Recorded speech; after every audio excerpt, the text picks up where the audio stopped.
E aí pessoal, chegando mais uma resenha de HQ, Daniel falando, já vou pedir aquele like esperto logo no começo do vídeo, não deixa para o final senão você esquece. Também, caso você não seja inscrito ou inscrita no canal, por favor, faz isso agora. E também não esquece de ativar o sininho para não perder nada que a gente publicar aqui no canal, beleza? E Redenção é o título que eu tenho aqui hoje, que é licenciado da Upshot Studios, lançado aqui pela Script, em um formato que é exatamente igual a um outro título que eu já comentei aqui um tempo atrás, que é o Ronin americano. Se você não viu esse vídeo, vou deixar o card aí em cima, dá uma conferida depois. E Redenção já traz um nome de peso aqui na sua capa, que é o Mike Deodato Jr., que desenhista que dispensa a apresentação aqui para nós, ilustrando o roteiro da Christa Faust. Redenção, no caso, é um western com toques pós-apocalípticos, com cyberpunk também no caso, por que não? Porque tem assim tecnologias assim que vão muito além de um mundo, simplesmente um mundo pós-apocalíptico que tem, sei lá, carros incrementados e por aí vai. E quando eu falo carros incrementados é porque Redenção tem aí um eco forte também de Mad Max, conforme vocês entenderão quando eu me aprofundar nessa sinopse.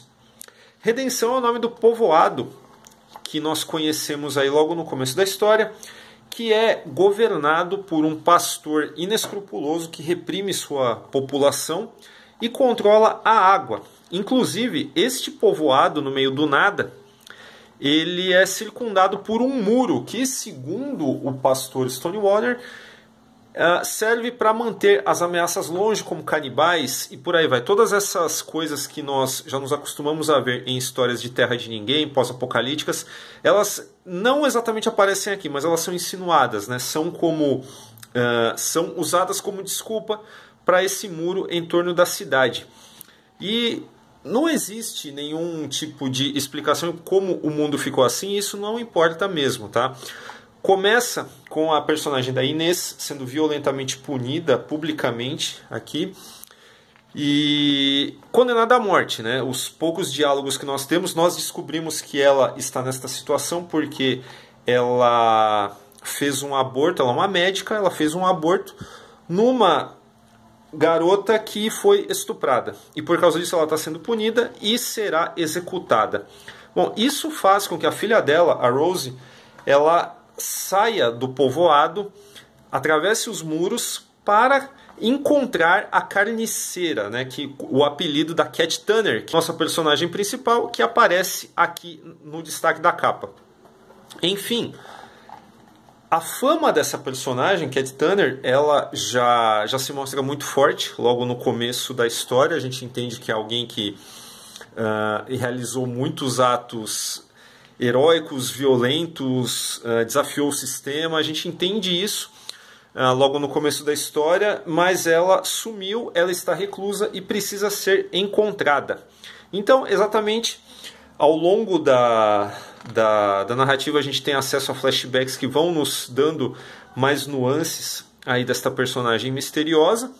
E assim começa a jornada, que não é apenas para uma filha que vai salvar a mãe. Na verdade, acaba se tornando algo para derrubar esse governo corrupto e teocrata do povoado de Redenção.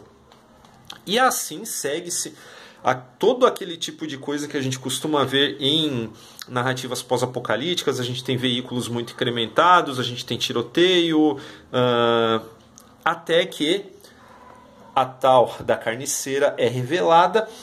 E tem todo aquele desenvolvimento de heroína reclusa, que deixou tudo para trás, que vive sozinha, que não quer se envolver, que não se importa mais com nada e tal. E aí a história avança. Vai indo, de um jeito que, sendo bem direto aqui, o roteiro da Christa Faust tem alguns pontos positivos, tá? E eu acho que eles residem muito mais na persona da Cat Turner do que especialmente nos arcos desenvolvidos aqui.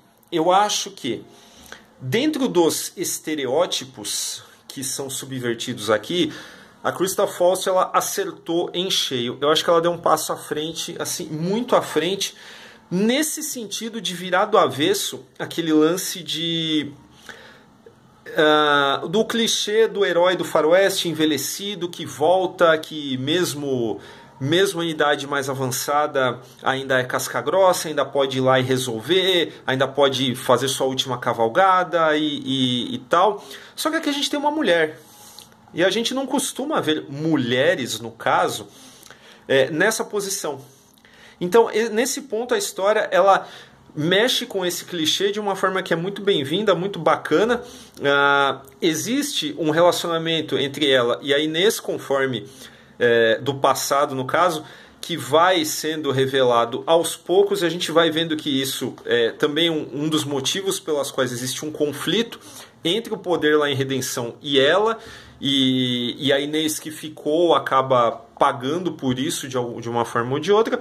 E toda essa intenção da história de modificar, né, de quebrar esse clichê do herói mais velho, que aqui no caso a gente tem uma heroína, ele é bem explicado lá no final, um pós-fácil da própria roteirista, que, assim, escancara o que eu estou falando aqui. Era exatamente essa a intenção dela. Então, bacana. Nesse ponto, a história acertou em cheio. Só que não basta, né, você colocar essa aura, você subverter um clichê para ter assim um belo roteiro, né, no papel. Porque o que eu acho aqui é que, fora isso, eu não creio que a história, do ponto de vista textual, tá? E daqui a pouco eu falo do visual.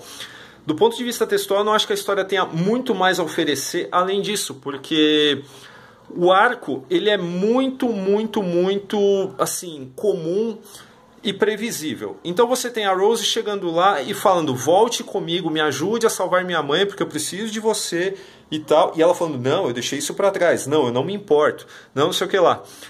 Essa ladainha de não me importo, ela vai ser repetida muitas vezes ao longo da história, tá? E você certamente, em determinado momento, já vai sacar que o que vai acontecer lá na frente, porque isso invariavelmente é o que acontece com esse tipo de protagonista de anti-herói relutante.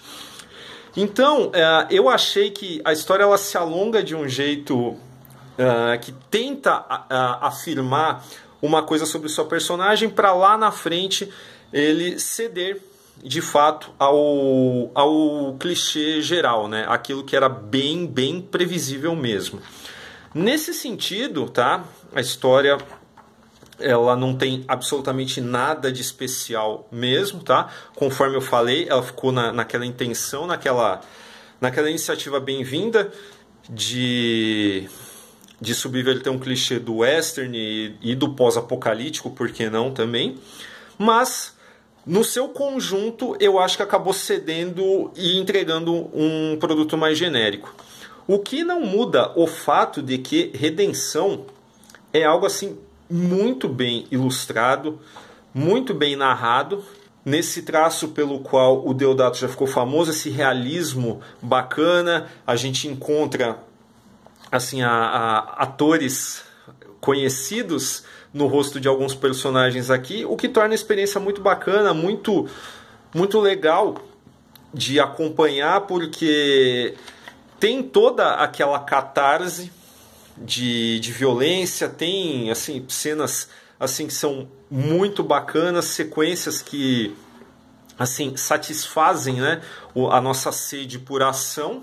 E eu tenho que destacar esses pontos positivos mesmo, tá? Que é essa quebra de convenção da protagonista num roteiro, num contexto em que existe uma crítica, como essa história de 2021, o roteiro foi escrito por volta de 2020, existe sim uma crítica direta ao trumpismo e tal, até essa questão do muro, a forma como o pastor Stonewater controla essas pessoas e tal.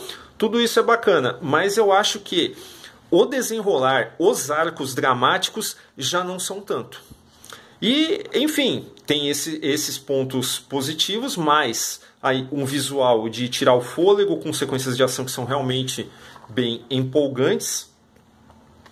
E aí vai de você, né? O quanto você acha que esse visual e esses tópicos que eu abordei aqui, eles são bastante para você adquirir essa edição. No final aqui nós temos aí os extras que costumam acompanhar, né? A gente tem aí pós-fácil do Deodato, tem pós-fácil da Christa Faust também confirmando algumas coisas que eu comentei aqui. Tem essas composições de quadros aqui de acordo com o roteiro que são legais aqui de dar uma olhada, tal, para quem tem curiosidade sobre processos criativos de quadrinhos. E enfim, Redenção é uma edição bacana, assim, de um certo ponto de vista. É claro que vai depender o quanto você é fã do Deodato e desse estilo, no caso, ou desse estilo mais realista, no caso, para adquirir essa edição. E fica aí as minhas impressões sobre mais esse título da Upshot Studios que a Script traz aqui. Não esquece que o Formiga Elétrica tem uma campanha de financiamento coletivo e recorrente. O link está aparecendo aí na tela, beleza? E link para compra desta edição também aí na descrição do vídeo, beleza? Boa leitura!